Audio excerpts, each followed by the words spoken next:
The 2026 World Cup semifinal ended with a football striking the back of a net, sealing a 2-1 comeback victory for Argentina over England. But the defining moment happened after the final whistle. Giovanni Lo Celso and Lisandro Martinez unfurled a hand-painted bedsheet on the pitch. It read, "Las Malvinas son Argentinas." The Falklands are Argentine. This is a direct assertion of territorial sovereignty over a South Atlantic archipelago currently controlled by the British. Within hours, this 60-second demonstration escalated into a complex geopolitical dispute.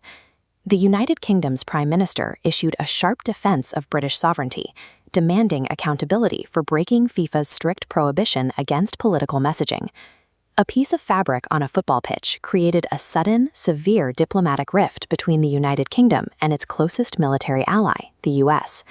Inside the stadium perimeter, FIFA operates as its own legal authority. IFAB Law 4 explicitly bans players from displaying any equipment with political, religious, or personal slogans. The enforcement of this rule is usually straightforward. In 2014, the Argentine Football Federation was fined the equivalent of $37,000 for holding up the exact same slogan before a match against Slovenia. Following the whistle in Atlanta, officials in London expected the FIFA Disciplinary Committee to levy swift and severe sanctions. Instead, Andrew Giuliani, head of the White House World Cup Task Force, publicly defended the Argentine players' right to protest. The administration argued that because the match was played on American soil, the players were shielded by the First Amendment. They insisted that domestic constitutional free speech protections supersede FIFA's corporate regulations. This defense carries immense leverage. The U.S. government is currently negotiating to host the 2031 Women's World Cup, signaling to FIFA that future cooperation depends heavily on the sporting body aligning its rulebook with American domestic policies.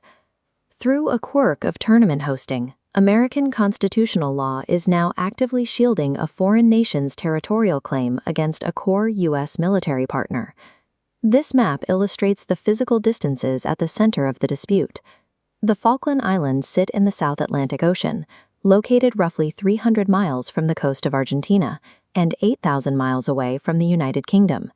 It is a remote, rugged archipelago with a population of about 3,500 people. Its economy relies heavily on deep-sea fishing rights, sheep farming, and lucrative offshore strategic resources. Argentina's legal argument rests on uti possidetis juris. Declaring independence from Spain in 1816, they claimed inheritance of the former Spanish administrative boundaries, including these islands. In January 1833, a British naval vessel arrived, raised the Union Jack, and expelled the Argentine authorities. For nearly 2 centuries, Buenos Aires has protested this as an illegal act of force and colonial usurpation. Britain counters by pointing to Captain John Strong, who made the first recorded landing on the islands in 1690. They emphasize that they have maintained continuous, peaceful administration of the territory since 1833. The modern foundation of the British claim relies on Chapter 1 of the United Nations Charter, the right of all peoples to self-determination. They tested this directly. In a March 2013 referendum, islanders were asked to vote on retaining their political status as a British overseas territory. The result was near unanimous, with 99.8% voting yes. Argentina rejects the referendum's validity. They argue that self-determination doctrine does not apply to a transplanted population of British nationals, deliberately placed there to replace the original Argentine inhabitants. For decades, this dispute was confined to diplomatic memorandums and competing territorial maps. Then, the theoretical debate escalated into physical conflict. In April 1982, Argentina's collapsing military junta ordered a sudden invasion of the islands, aiming to use a rapid territorial victory to distract an increasingly hostile domestic public from economic ruin. The United Kingdom immediately mobilized a massive naval task force, sending ships and personnel 8,000 miles across the Atlantic to retake the archipelago by force. The resulting 74-day war was brief but brutal.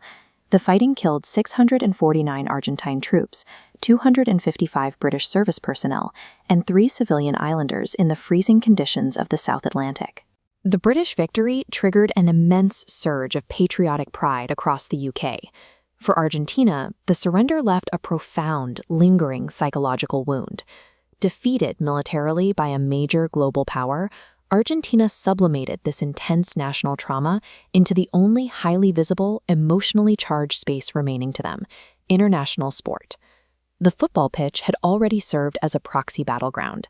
Following a violent 1966 World Cup quarterfinal between the two nations, the English manager referred to the Argentine players as animals, setting the tone for decades of athletic hostility. 4 years after the war, Diego Maradona scored his famous Hand of God goal against England in the 1986 World Cup, explicitly dedicating the victory to the young, conscripted Argentine soldiers who died on the islands. When Lisandro Martinez and Giovanni Lo Celso held up their banner in Atlanta, they were stepping into that exact same role.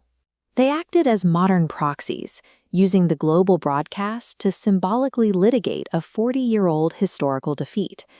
The U.S. government's intervention in 2026 introduced a direct challenge to FIFA's disciplinary process. By linking tournament hosting rights to domestic policy and constitutional law, the White House effectively shielded the players from the standard corporate penalties. A private sporting organization's strict neutrality regulations carry no weight when a superpower decides to enforce its own domestic laws on a global stage. The Atlanta incident demonstrates how a single painted bedsheet can force the leaders of the free world to choose between their sporting regulations and their strategic alliances.